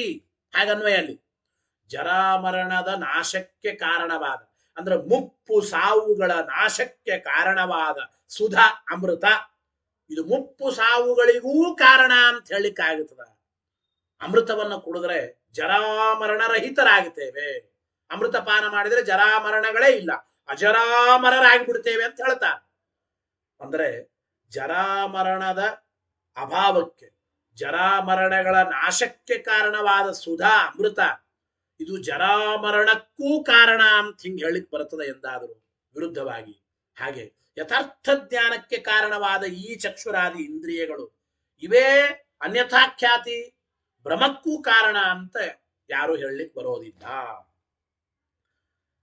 ಏನಾಗುತ್ತದೆ ಹಂಗೆ ಹೇಳಿದ್ರೆ? ಏನ್ ತೊಂದರೆ ಏನು ಹೇಳೋಣ ಅಂದ್ರೆ, ಕಾರಣ ಇಕ್ಕೆ ಕಾರ್ಯಭೇದಸ್ಯ ಆಕಸ್ಮಿಕತ್ವ ಪ್ರಸಂಗಾತ್ ಎಂಬ ಮಾತನ್ನು ಹೇಳ್ತಾ ಇದ್ದಾರೆ. ಅಲ್ಲಿ ತಿಳಿಸಿಕೊಡ್ತಾ ಇದ್ದಾರೆ. ಏನು ಅಂತಂದ್ರೆ ನೋಡಿ, ಕಾರಣ ಇಕ್ಕೆ ಕಾರ್ಯಭೇದಸ್ಯ ಆಕಸ್ಮಿಕತ್ವ ಪ್ರಸಂಗ ಅಂದ್ರೆ ಎರಡೂ ಕಾರಣಗಳು ಒಂದೇ ಅಂತಂದ್ರೆ ಯಥಾರ್ಥ ಜ್ಞಾನಕ್ಕೂ ಚಕ್ಷುರಾದಿ ಇಂದ್ರಿಯಗಳೇ ಕಾರಣ, ಭ್ರಮರೂಪವಾದ ಜ್ಞಾನಕ್ಕೂ ಚಕ್ಷುರಾದಿ ಇಂದ್ರಿಯಗಳೇ ಕಾರಣ. ಹಿಂಗೆ ಯಥಾರ್ಥ ಜ್ಞಾನ ಭ್ರಮರೂಪವಾದ ಜ್ಞಾನ ಎರಡಕ್ಕೂ ಕಾರಣ ಒಂದೇ. ಕಾರಣಗಳಲ್ಲಿ ಐಕ್ಯ ಹೇಳೋದಾದ್ರೆ ಕಾರ್ಯದಲ್ಲಿ ವೈಲಕ್ಷಣ್ಯ ಯಾತಕ್ಕೆ? ಕಾರ್ಯದಲ್ಲಿ ವೈಲಕ್ಷಣ್ಯ ಅದು ಆಕಸ್ಮಿಕ, ಸುಮ್ಮನೆ ಏನೋ ಅಂದ್ರೆ ಒಂದೇ ಚಕ್ಷುರಿಂದ್ರಿಯನೇ ಯಥಾರ್ಥ ಜ್ಞಾನ ಯಥಾರ್ಥ ಜ್ಞಾನ ಎರಡಕ್ಕೂ ಕಾರಣ ಅಂತಂದ್ರೆ ಈ ಕಾರ್ಯಗಳಲ್ಲಿ ಯಾಕೆ ಭೇದ? ಕಾರ್ಯಭೇದ ಇದು ಆಕಸ್ಮಿಕ ಅಂತ ಆಗಬೇಕಾಗುತ್ತದೆ ಎಂಬ ಮಾತನ್ನ ಹೇಳ್ತಾ ಇದ್ದಾರೆ. ಗೊತ್ತಾಯಿತೋ ಇಲ್ಲೋ? ಕಾರ್ಯಭೇದವನ್ನ ಯಾತಕ್ಕೆ ನಾವು ಒಪ್ಪಬೇಕು? ಕಾರ್ಯದಲ್ಲಿ ಅಂದ್ರೆ ಕಾರ್ಯಭೇದಸ್ಯ ಆಕಸ್ಮಿಕತ್ವ ಪ್ರಸಂಗ ಎಂಬ ಮಾತನ್ನ ಹೇಳ್ತಾ ಇದ್ದಾರೆ. ನೋಡಿ, ಯಥಾರ್ಥ ಜ್ಞಾನ ಯಥಾರ್ಥ ಜ್ಞಾನ ಎರಡು ಜ್ಞಾನಗಳಿಗೂ ಇಂದ್ರಿಯಗಳೇ ಕಾರಣ ಅಂದ್ರೆ ಅದೇ ಇಂದ್ರಿಯಗಳಿಂದ ಕೆಲವೊಮ್ಮೆ ಯಥಾರ್ಥ ಜ್ಞಾನ ಕೆಲವೊಮ್ಮೆ ಐತಾರ್ಥ ಜ್ಞಾನ ಯಾಕೆ ಹಿಂಗ್ ಹುಟ್ಟುತ್ತದೆ? ಈ ಕಾರ್ಯಭೇದಕ್ಕೆ ಕಾರಣ ಏನು? ಉತ್ತರ ಹೇಳ್ರಿ ಅಂದ್ರೆ ಏನು ಉತ್ತರ ಇಲ್ಲ, ಸುಮ್ಮನೆ ಬಾಯಿ ಮುಚ್ಚಿಕೊಂಡು ಕೂಡ್ಬೇಕಾಗುತ್ತದೆ. ಮೌನವೇ ಉತ್ತರ ಅಂತ ಅಭಿಪ್ರಾಯ. ಒಂದೇ ಇಂದ್ರಿಯಗಳೇನೆ ಯಥಾರ್ಥ ಜ್ಞಾನ ಐತಾರ್ಥ ಜ್ಞಾನಕ್ಕೂ ಕಾರಣ ಅಂತಂದ್ರೆ ಇದೇ ಇಂದ್ರಿಯದಿಂದ ಕೆಲವೊಮ್ಮೆ ಯಥಾರ್ಥ ಜ್ಞಾನ ಕೆಲವೊಮ್ಮೆ ಐತಾರ್ಥ ಜ್ಞಾನ ಯಾತಕ್ಕೆ ಹಿಂಗ್ ಹುಡ್ತದೆ ಅಂತ ಪ್ರಶ್ನೆ ಬರುತ್ತದೆ. ಅದಕ್ಕನಬೇಕು ಅದೃಷ್ಟ ಭೇದಾತ್ ಕಾರ್ಯಭೇದ. ಇಲ್ರಿ, ಅದೃಷ್ಟದಲ್ಲಿ ವ್ಯತ್ಯಾಸ ಇದೆ. ಕೆಲವೊಮ್ಮೆ ಅದೃಷ್ಟ ಯಥಾರ್ಥ ಜ್ಞಾನ ಹುಟ್ಟಿಸುವಂತೆ ಮಾಡ್ತದೆ. ಯಥಾರ್ಥ ಜ್ಞಾನ ಹುಟ್ಟಿಸುವ ಅದೃಷ್ಟ ಇದ್ರೆ ಅದೇ ಇಂದ್ರಿಯದಿಂದ ಯಥಾರ್ಥ ಜ್ಞಾನ ಹುಟ್ಟಿಸ್ತದೆ, ಯಥಾರ್ಥ ಜ್ಞಾನ ಹುಟ್ಟುತ್ತದೆ. ಆದ್ರೆ ಐತಾರ್ಥ ಜ್ಞಾನ ಹುಟ್ಟುವ ಅದೃಷ್ಟ ಇದ್ರೆ ಅದೇ ಇಂದ್ರಿಯದಿಂದ ಐತಾರ್ಥ ಜ್ಞಾನವು ಹುಡುತ್ತದೆ. ಅದೃಷ್ಟಗಳಲ್ಲಿ ಯಥಾರ್ಥ ಜ್ಞಾನ ಹುಟ್ಟಿಸುವ ಅದೃಷ್ಟ ಒಂದು, ಐತಾರ್ಥ ಜ್ಞಾನ ಹುಟ್ಟಿಸುವ ಅದೃಷ್ಟ ಇನ್ನೊಂದು. ಹಿಂಗೆ ಅದೃಷ್ಟ ಭೇದ ಇರೋದ್ರಿಂದ ಕಾರ್ಯಭೇದ ಇದೆ ಅಂತ ಅಂತೀವಿ ಅಂತಂದ್ರೆ ಇದು ಅತ್ಯಂತ ಅಬದ್ಧ. ಅದೃಷ್ಟ ಭೇದಾತ್ ಕಾರ್ಯಭೇದ ಇತಿನ ಚ. ಯಾಕೆ? ತಸ್ಯ ಕಾರ್ಯಭೇದ ನಿಶ್ಚಯೋತ್ತರ ಕಾಲಂ ನಿಶ್ಚಯತ್ವಾತ್. ಹಿಂಗೆ ಹೇಳಲಿಕ್ಕಾಗಲ್ಲ. ಅದೃಷ್ಟ ಭೇದ ನಿಮಿತ್ತಕವಾಗಿ ಕಾರ್ಯದಲ್ಲಿ ಭೇದ ಹೇಳುತ್ತೇವೆ ಎಂಬುದು ಇದು ದೊಡ್ಡ ಮೂರ್ಖತನ. ಇದು ನಾಚಿಕೆಗೇಡಿನ ಮಾತು ಅಂತ, ಹಾಸ್ಯಾಸ್ಪದ. ಯಾಕೆ ಅಂದ್ರೆ ನೋಡಿ, ಮೊದಲು ಈ ರೀತಿಯ ಎರಡು ಜ್ಞಾನ ಅಂಬೋದು ಸಿದ್ಧವಾದರೆ, ಜ್ಞಾನಗಳಲ್ಲಿ ಯಥಾರ್ಥ ಜ್ಞಾನ ಐತಾರ್ಥ ಜ್ಞಾನ ಹಿಂಗೆ ವಿಭಾಗ ಸಿದ್ಧವಾದರೆ, ಯಾಕೆ ಹಿಂಗ ಎರಡು ರೀತಿಯ ಜ್ಞಾನಗಳು ಕಾರ್ಯಭೇದ ಕಾರ್ಯವಾದ ಜ್ಞಾನಗಳಲ್ಲಿ ಭೇದ ಯಾತಕ್ಕೆ ಬಂತು ಅಂತ ಪ್ರಶ್ನೆ ಮಾಡಿದರೆ, ಅವಾಗ ಅದೃಷ್ಟದಲ್ಲಿ ವೈಚಿತ್ರ್ಯವನ್ನು ಕಲ್ಪನಾ ಮಾಡಬೇಕು. ಕಾರ್ಯಭೇದ ಸಿದ್ಧವಾದರೆ ಕಾರ್ಯಭೇದಕ್ಕೆ ಕಾರಣವಾದ ಅದೃಷ್ಟದಲ್ಲಿ ವ್ಯತ್ಯಾಸ ಇದೆ, ವೈಚಿತ್ರ್ಯ ಇದೆ ಅಂತ ಅನ್ಬೋದು. ಕಾರ್ಯಭೇದ ನಿಶ್ಚಯೋತ್ತರ ಕಾಲಂ ನಿಶ್ಚಯತ್ವ. ಕಾರ್ಯವಾದ ಜ್ಞಾನಗಳಲ್ಲಿ ಭೇದ ನಿಶ್ಚಯವಾದರೆ ಆಮೇಲೆ ಅವುಗಳಿಗೆ ಕಾರಣವಾದ ಅದೃಷ್ಟ ಭೇದ ಇದೆ ಅಂತ ಅನ್ಬೋದು. ಕಾರ್ಯಭೇದಸ್ಯ ಚ ವಿಪ್ರತಿಪನ್ನತ್ವ. ಪ್ರಭಾಕರ್ ಅಂತ ಇದ್ದಾರೆ, ಜ್ಞಾನಗಳಲ್ಲಿ ಯಥಾರ್ಥ ಜ್ಞಾನ ಐತಾರ್ಥ ಜ್ಞಾನ ಅಂಬೋದೇನೆ ಇದು ಸಿದ್ಧವಾಗಿಲ್ಲ. ಎಲ್ಲಾ ಜ್ಞಾನಗಳು ನಾವು ಐತಾರ್ಥ ಜ್ಞಾನವೇ ಅಂತ ನಾವು ಹೇಳ್ತಾ ಇದ್ದೇವೆ. ಗೊತ್ತಾಯ್ತೋ ಇದು? ಸರ್ವಥಾ ಆ ಕಾರ್ಯದಲ್ಲಿ ಭೇದ ಎಂಬುದು, ಜ್ಞಾನದಲ್ಲಿ ಭೇದ ಎಂಬುದು ಸಿದ್ಧವಾಗಿಲ್ಲ ಎಂಬ ಮಾತನ್ನು ಹೇಳ್ತಾ ಇದ್ದಾರೆ. ಕಾರ್ಯಭೇದಸ್ಯ ಚ ವಿಪ್ರತಿಪನ್ನತ್ವ. ಕಾರ್ಯಭೇದ ಅಂದ್ರೆ ಜ್ಞಾನಗಳಲ್ಲಿ ಎರಡೆರಡು, ಯಥಾರ್ಥ ಜ್ಞಾನ ಐತಾರ್ಥ ಜ್ಞಾನ ಅಂಬುದು ಇನ್ನೂ ಸಿದ್ಧವೇ ಆಗಿಲ್ಲ. ಕಾರ್ಯರೂಪವಾದ ಜ್ಞಾನಗಳಲ್ಲಿ ಭೇದ ಇದೆ, ಯಥಾರ್ಥ ಜ್ಞಾನ ಐತಾರ್ಥ ಜ್ಞಾನ ಅಂಬೋ ಭೇದ ಸಿದ್ಧವಾಗಿದೆ ಅಂಬುದು ಇನ್ನೂ ಯಾರು ಹೇಳಿಲ್ಲ, ಅದು ನಿರ್ಣಯವಾಗಿಲ್ಲ, ವಿವಾದ ಇದೆ. ಕಾರ್ಯಭೇದಸ್ಯ ಚ ವಿಪ್ರತಿಪನ್ನತ್ವ, ಆದ್ರಿಂದ ಹೇಳಲಿಕ್ಕೆ ಬರಲ್ಲ ಅಂತ ಅಭಿಪ್ರಾಯ. ಇನ್ನು ದೋಷ ಸಹಕೃತ ಇಂದ್ರಿಯಾದೇವ ಅನ್ಯಥಾ ಜ್ಞಾನ ಜನನಂ ಇತ್ಯಪ್ಯಸತ್. ಇಲ್ರಿ, ಒಂದೇ ಇಂದ್ರಿಯದಿಂದಲೇನೆ ಎರಡು ರೀತಿ ಜ್ಞಾನ ಹುಟ್ಟಬಹುದು ಅಂತ. ದೋಷ ಸಹಕೃತವಾಗಿದ್ರೆ ಇಂದ್ರಿಯಗಳಿಂದ ಐತಾರ್ಥ ಜ್ಞಾನ ಹುಟ್ಟುತ್ತದೆ. ಇಂದ್ರಿಯಗಳಲ್ಲಿ ಯಾವ ದೋಷ ಇಲ್ಲ ಅಂದ್ರೆ ಯಥಾರ್ಥ ಜ್ಞಾನ ಹುಟ್ಟುತ್ತದೆ. ಈ ರೀತಿ ದೋಷ ಎಂಬ ಸಹಕಾರಿ ನಿಮಿತ್ತ ಇರೋದ್ರಿಂದ, ದೋಷ ಎಂಬ ಸಹಕಾರಿ ಕಾರಣಗಳ ನಿಮಿತ್ತದಿಂದ ಯಥಾರ್ಥ ಜ್ಞಾನ ಹುಟ್ಟಿಸುವ ಇಂದ್ರಿಯವೇ ಐತಾರ್ಥ ಜ್ಞಾನವು ಹುಟ್ಟಿಸ್ತದೆ ಅಂತ ಅಂತೀವಿ ಅಂದ್ರೆ ಇದು ಅತ್ಯಂತ ಅಬದ್ಧ. ಇತ್ಯಪ್ಯಸತ. ನೋಡಿ, ದೋಷ ಸಹಕೃತ ಇಂದ್ರಿಯಾದೇವ, ಯಥಾರ್ಥ ಜ್ಞಾನ ಹುಟ್ಟಿಸುವ ಇಂದ್ರಿಯಗಳಿಂದಲೇನೆ ಆ ಇಂದ್ರಿಯಗಳು ದೋಷ ಸಹಕೃತವಾದಾಗ ಅನ್ಯಥಾ ಜ್ಞಾನ ಜನನಂ, ದೋಷ ಸಹಕೃತವಾದ ಇಂದ್ರಿಯದಿಂದ ಅನ್ಯಥಾ ಜ್ಞಾನ ಐತಾರ್ಥ ಜ್ಞಾನ ಹುಟ್ಟುತ್ತದೆ ಅಂತಂಬೋದು ಅತಿ ಅಬದ್ಧ. ಯಾಕೆ ನೋಡಿ, ದೋಷಗಳು ಯಾವಾಗಲೂ ಏನು ಮಾಡ್ತವೆ? ದೋಷಗಳು ಯಾವಾಗಲೂ ಕೂಡ ಆಗುವ ಕಾರ್ಯವನ್ನ ತಡೆ ಹಿಡಿಯುತ್ತವೆ ಹೊರತು ಹೊಸದಾದ ಕಾರ್ಯವನ್ನು ಹುಟ್ಟಿಸುವುದಕ್ಕೆ ಸಾಮರ್ಥ್ಯ ಉಳ್ಳದ್ದಲ್ಲ ದೋಷಗಳು. ದೋಷಾಹಿ ಕಾರಣಾನ ಔತ್ಸರ್ಗಿಕ ಕಾರ್ಯಜನನ ಸಾಮರ್ಥ್ಯಂ ನಿಘ್ನಂತಿ. ನೋಡಿ, ದೋಷಗಳು ಕಾರಣಾನಾಂ ಔತ್ಸರ್ಗಿಕ ಕಾರ್ಯಜನನ ಸಾಮರ್ಥ್ಯಂ ನಿಘ್ನಂತಿ. ನೋಡಿ, ದೋಷಗಳು ಯಾವಾಗಲೂ ಕೂಡ ಕಾರಣಗಳಿಗಿರುವ ಸ್ವಾಭಾವಿಕವಾದ ಒಂದು ಸಾಮರ್ಥ್ಯ, ಏನೋ ಕಾರ್ಯವನ್ನು ಹುಟ್ಟಿಸುವ ಸಾಮರ್ಥ್ಯ. ಅಂದ್ರೆ ಕಾರಣಗಳಿಗೆ ಇರುವ ಏನು ಕಾರ್ಯವನ್ನ ಹುಟ್ಟಿಸುವ ಸ್ವಾಭಾವಿಕವಾದ ಸಾಮರ್ಥ್ಯ ಇದೆ, ಅದನ್ನ ಮಾತ್ರ ತಡೆ ಹಿಡಿಯಬಹುದು. ನಿಘ್ನಂತಿ ನತು ವಿಪರೀತ ಕಾರ್ಯಜನನ ಸಾಮರ್ಥ್ಯಂ ಆದದತಿ. ಆ ಕಾರಣಗಳು ವಿಪರೀತವಾದ ಕಾರ್ಯವನ್ನ ಹುಟ್ಟಿಸುವ ಸಾಮರ್ಥ್ಯ ಉಳ್ಳದ್ದಾಗುವಂತೆ ದೋಷಗಳು ಏನು ಮಾಡೋದಿಲ್ಲ ಎಂಬ ಮಾತನ್ನ ಹೇಳ್ತಾ ಇದ್ದಾರೆ. ಅಂದ್ರೆ ಕಾರಣಗಳಲ್ಲಿ, ಯಾವುದೇ ಒಂದು ಕಾರಣಗಳಲ್ಲಿ ಸಹಜವಾಗಿ ಕಾರ್ಯವನ್ನು ಹುಟ್ಟಿಸುವ ಶಕ್ತಿ ಇರುತ್ತದೆ. ಅಂತಹ ಸಹಜವಾದ ಕಾರ್ಯವನ್ನ ಹುಟ್ಟಿಸುವ ಶಕ್ತಿಯನ್ನ ದೋಷಗಳು ತಡೆ ಹಿಡಿಯಬಹುದಷ್ಟೇ ಹೊರತು ಆ ಕಾರಣಗಳಲ್ಲಿ ವಿರುದ್ಧವಾದ ಕಾರ್ಯವನ್ನು ಹುಟ್ಟಿಸುವ ಸಾಮರ್ಥ್ಯ, ಆ ಶಕ್ತಿಯನ್ನು ತಂದು ಕೊಡೋದಕ್ಕೆ ದೋಷಗಳಿಗೆ ಸಾಮರ್ಥ್ಯ ಇಲ್ಲ ಅಂತ ಅಭಿಪ್ರಾಯ. ವಾಕ್ಯಾರ್ಥ ಗೊತ್ತಾಯ್ತಾ? ದೋಷಾಹಿ, ದೋಷಗಳಾದರೂ ಕಾರಣಾನಾಂ ಕಾರಣಗಳಿಗೆ ಇರುವ ಔತ್ಸರ್ಗಿಕ ಕಾರ್ಯಜನನ ಸಾಮರ್ಥ್ಯಂ ನಿಘ್ನಂತಿ. ಔತ್ಸರ್ಗಿಕ ಅಂದ್ರೆ ಸ್ವಾಭಾವಿಕ. ಸ್ವಾಭಾವಿಕವಾಗಿ ಕಾರ್ಯವನ್ನ ಹುಟ್ಟಿಸುವ ಸಾಮರ್ಥ್ಯ ಕಾರಣಗಳಿಗೇನಿದೆ ಇದನ್ನು ದೋಷಗಳು ತಡೆ ಹಿಡಿಯಬಹುದಷ್ಟೇ. ನತು ವಿಪರೀತ ಕಾರ್ಯಜನನ ಸಾಮರ್ಥ್ಯಂ ಆದದತಿ. ಅಂದ್ರೆ ಸ್ವಾಭಾವಿಕವಾಗಿ ಕಾರ್ಯವನ್ನು ಹುಟ್ಟಿಸುವ ಶಕ್ತಿ ಇದ್ದ ಕಾರಣಗಳಿಗೆ ಅದರ ವಿರುದ್ಧವಾಗಿ ವಿಪರೀತವಾಗಿ ಕಾರ್ಯವನ್ನು ಹುಟ್ಟಿಸುವ ಒಂದು ಸಾಮರ್ಥ್ಯವನ್ನು ದೋಷಗಳು ತಂದು ಕೊಡ್ತವೆ ಅಂದ್ರೆ ಸರ್ವಥಾ ಇಲ್ಲ. ಅದಕ್ಕೆ ಒಂದು ದೃಷ್ಟಾಂತ ತೋರಿಸ್ತಾರೆ. ಏನ್ ದೃಷ್ಟಾಂತ? ನಕುಲು ದುಷ್ಟಂ ಕುಟಜ ಬೀಜಂ ವಟಂ ಜನಯತಿ. ನೋಡಿ, ಕೆಟ್ಟ ಹೋದ ಕುಟಜ ಬೀಜ ಅಂತ ಕರೀತಾರೆ. ಅಂದ್ರೆ ಗಿರಿಮಲ್ಲಿಗೆಯ ಬೀಜ ಅಂತ. ಕುಟಜ ಬೀಜ, ಕುಟಜ ಬೀಜ ಅಂದ್ರೆ ಏನು? ಗಿರಿಮಲ್ಲಿಗೆ, ಕಾಡಿನಲ್ಲಿರುವ ಮಲ್ಲಿಗೆ ಹೂವಿನ ಬೀಜಗಳು ಅಂತ. ಆ ಬೀಜಗಳು ಕೊಳತು ಹೋಗಿರ್ತವೆ, ಕೆಟ್ಟ ಹೋಗಿರ್ತವೆ. ಅಲ್ಲಿ ಏನಂತ ಇದ್ದಾರೆ? ದುಷ್ಟಂ ಕುಟಜ ಬೀಜಂ ನಹಿ ವಟಂ ಜನಯತಿ. ಕೆಟ್ಟು ಹೋದ ಗಿರಿಮಲ್ಲಿಗೆಯ ಬೀಜಗಳು ಅವು ಕೆಟ್ಟು ಹೋಗಿವೆ, ದೋಷವುಳ್ಳದ್ದಾಗಿವೆ ಅಂದ ಮಾತ್ರಕ್ಕೆ ಆಲದ ಮರವನ್ನು ಹುಟ್ಟಿಸ್ಲಿಕ್ಕೆ ಸಾಧ್ಯವ? ಬೀಜಗಳು ಸ್ವಾಭಾವಿಕವಾಗಿ ಕುಟಜ ಬೀಜ ಕುಟಜಾಂಕುರವನ್ನೇ ಹುಟ್ಟಿಸ್ತವೆ.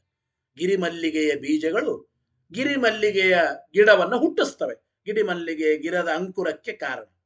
ಆ ಗಿರಿಮಲ್ಲಿಗೆಯ ಬೀಜಗಳು ಗಿರಿಮಲ್ಲಿಗೆಯ ಬೀಜಗಳು ಕೆಟ್ಟು ಹೋಗಿವೆ ಅಂದ ಮಾತ್ರಕ್ಕೆ ಆಲದ ಮರವನ್ನು ಹುಟ್ಟಿಸೋದಕ್ಕಾಗುತ್ತದ? ಹುಟ್ಟೋದಿಲ್ಲ ಅಂತ ಅಭಿಪ್ರಾಯ. ದುಷ್ಟಂ ಕುಟಜ ಬೀಜಂ ನಹಿ ವಟಂ ಜನಯತಿ ಕಿಂ ನಾಮನ ಜನಯತ್ತೇವ ಕುಟಜಾಂಕುರಂ. ಹಾಗಾದ್ರೆ ಏನು?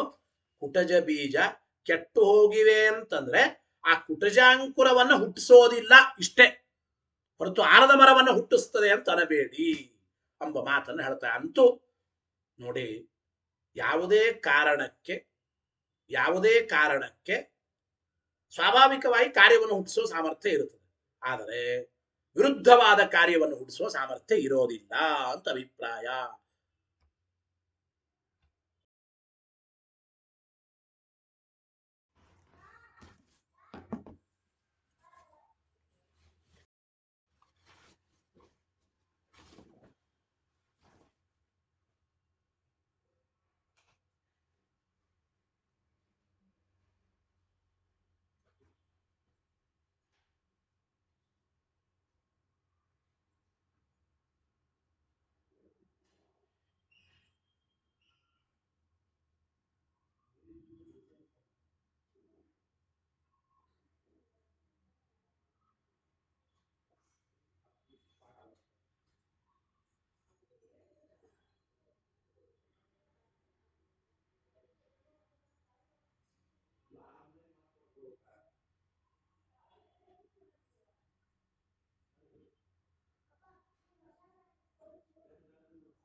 बन्धुस्त्वं गुरुरिष्टदैवतमिति त्वत्पादपङ्केरुहं प्राप्तं मां परिपालयेत् सततं याचे निबद्धाञ्जलिः नित्यं मद्गुणदोषचिन्तनविधौ नूनं मनं मागताः अत्याभिज्ञगुरो त्वदङ्घ्रियुगलं हित्वा न मे सद्गतिः बन्धुस्त्वं गुरुरिष्टदैवतमिति त्वत्पादपङ्केरुहं प्राप्तं मां परिपालयेत् सततं याचे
ಇಲ್ಲಿ ನೋಡಿ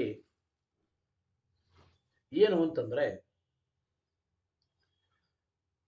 ಇದು ಸ್ವಲ್ಪ ಕಂಪ್ಯೂಟರ್ ಸ್ಟ್ರಕ್ ಆಗ್ತಾ ಇರ್ತದೆ ಮಧ್ಯೆ ಮಧ್ಯೆ. ಸರಿ ಹೋಗಿ ನೋಡ್ಕೊಂಡು ನಿಧಾನವಾಗಿ ಸರಿ ಮಾಡ್ಕೊಂಡು ಕೇಳಬೇಕಷ್ಟೆ. ಇಲ್ಲಿ ಮತ್ತೆ ಪ್ರಶ್ನೆ ಏನು ಅಂತಂದ್ರೆ, ಕಾರಣಗಳಿಗೆ ಕಾರ್ಯವನ್ನ ಹುಟ್ಟಿಸುವ ಸಾಮರ್ಥ್ಯ ಅಷ್ಟೇ ಇರುತ್ತದೆ ಸ್ವಾಭಾವಿಕವಾಗಿ. ವಿಪರೀತವಾದ ವಿಪರೀತವಾದ ಒಂದು ಕಾರ್ಯವನ್ನು ಹುಟ್ಟಿಸುವ ಸಾಮರ್ಥ್ಯ ಇಲ್ಲ ಅಂತಂದ್ರಿ. ಅದಲ್ರಿ ಕಂಡಿದೆಯಲ್ಲ ಅಂತ ಮತ್ತೆ ಪ್ರಶ್ನೆ ಏನು ಅಂದ್ರೆ, ನಚ ವಕ್ತವ್ಯಂ, ಹಿಂಗ್ ಕಂಡಿದೆ ಅಂತ ಅನ್ಬೇಡ್ರಿ ಅಂತ. ಯಾವುದು ಅಂದ್ರೆ, ದಾವ ದಹನ ದಗ್ಧ ವೇತ್ರ ಬೀಜಾನ. ನೋಡಿ, ದಾವ ದಹನ ದಗ್ಧ ವೇತ್ರ ಬೀಜಾನ, ಕದಲೀಕಾಂಡ ಜನನ ಸಾಮರ್ಥ್ಯಂ ಉಪಲಬ್ಧಂ. ಅಂದ್ರೆ ಸುಟ್ಟ ವೇತ್ರ ಬೀಜಗಳು, ಅಂದ್ರೆ ಸುಟ್ಟ ಬಿದಿರಿನ ಬೀಜಗಳು. ಬಿದಿರಿನ ಬೀಜ ಇರುತ್ತದೆ ಕಾಡಿನಲ್ಲಿ. ಕಾಡಿನಲ್ಲಿ ಬಿದಿರಿನ ಬೀಜ ಇರುವಾಗ ಆ ಕಾಡಿಗೆ ಬೆಂಕಿ ಹತ್ತಿತು. ಕಾಡಿಗಿಚ್ಚಿನಿಂದ ಸುಟ್ಟ ವೇತ್ರ ಬೀಜಗಳು, ಕಾಡಿಗಿಚ್ಚಿನಿಂದ ಸುಟ್ಟ ಬಿದಿರಿನ ಬೀಜಗಳು, ಇವುಗಳು ಬಾಳೆ ಗಿಡವನ್ನು ಹುಟ್ಟಿಸ್ತವೆ. ವಸ್ತುತಃ ವೇತ್ರ ಬೀಜಗಳು ವೇತ್ರಾಂಕುರ ಜನನಕ್ಕೆ ಕಾರಣ ಆಗಬೇಕು. ಆದ್ರೆ ಅದರ ವಿರುದ್ಧವಾಗಿ ಸುಟ್ಟ ಅಂದ್ರೆ ದೋಷಯುಕ್ತವಾದ ವೇತ್ರ ಬೀಜಗಳು ಕದಲೀಕಾಂಡ ಜನನಕ್ಕೆ ಕಾರಣವಾಗಿವೆಯಲ್ಲ ಅಂತ ಪ್ರಶ್ನೆ ಮಾಡಿದರೆ, ಇತಿ ನಚ ವಕ್ತವ್ಯಂ ದಾವದಹನ ದಗ್ಧ ವೇತ್ರ ಬೀಜಾನಾಂ ಕದಲೀಕಾಂಡ ಜನನ ಸಾಮರ್ಥ್ಯಂ ಉಪಲಬ್ಧಂ ಇತಿ ನಚ ವಕ್ತಿ. ಹಿಂಗನಬೇಡ್ರಿ. ಯಾಕೆ ಅಂದ್ರೆ ಪಾಕೇನ ದ್ರವ್ಯಾಂತರೋತ್ಪತ್ತೇ ತೇಷಾಂ ಅಬೀಜತ್ವಾತ್. ಟೀಕಾಕೃತ್ಪಾದರಂತ ಇದ್ದಾರೆ. ಅವರ ಪ್ರಕಾರ ಏನು ಅಂತಂದ್ರೆ ನೋಡಿ, ಹಾಗಲ್ಲವೇ ಅಲ್ಲ ಅಂದ್ರು. ಏನು ಅಂತಂದ್ರೆ ಕಾಡ್ಗಿಚ್ಚಿನಿಂದ ವೇತ್ರ ಬೀಜಗಳು ಸುಟ್ಟು ಆ ಅಗ್ನಿಯ ಅಂದ್ರೆ ವಿಲಕ್ಷಣ ತೇಜಸ್ ಸಂಯೋಗದಿಂದ ಆ ಮೊದಲಿನ ಬೀಜ ನಾಶವಾಗಿ ಆ ಬೇರೆ ವಸ್ತುನೇ ಅಲ್ಲಿ ಹುಟ್ಟಿವೆ ಎಂಬ ಮಾತನ್ನು ಹೇಳ್ತಾ ಇದ್ದಾರೆ.